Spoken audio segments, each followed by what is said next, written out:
കണിക്കൊന്ന കണി വയ്ക്കും വിഷുപ്പുലരി അന്ന് പുലർക്കാലത്തെളി നീരിൽ കുളിച്ചു തോർത്തി. ഇടയ്ക്കയിൽ ശ്രുതി ചേരും തെരുനടയിൽ തുടികൊട്ടും മനസ്സുമായി തൊഴുതു നിന്നു.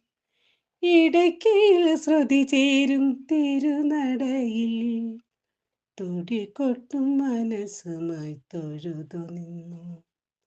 മനസ്സിലെ ഇരുളിനെ തുടച്ചു നിൽക്കാൻ കണിവെച്ച തിരുനട മനസ്സിലേറ്റി. മനസ്സിലെ ഇരുളിനെ തുടച്ചു നീക്കാൻ കണിവെച്ച തിരുനട മനസ്സിലേറ്റി. കണിക്കൊന്ന കണി വയ്ക്കും വിഷുപ്പുലരിയന്ന് പുലർക്കാലത്തെളി നീരിൽ കുളിച്ചു തോർത്തി. പുലർക്കാലത്തെളി നീരിൽ കുളിച്ചു തോർത്തി.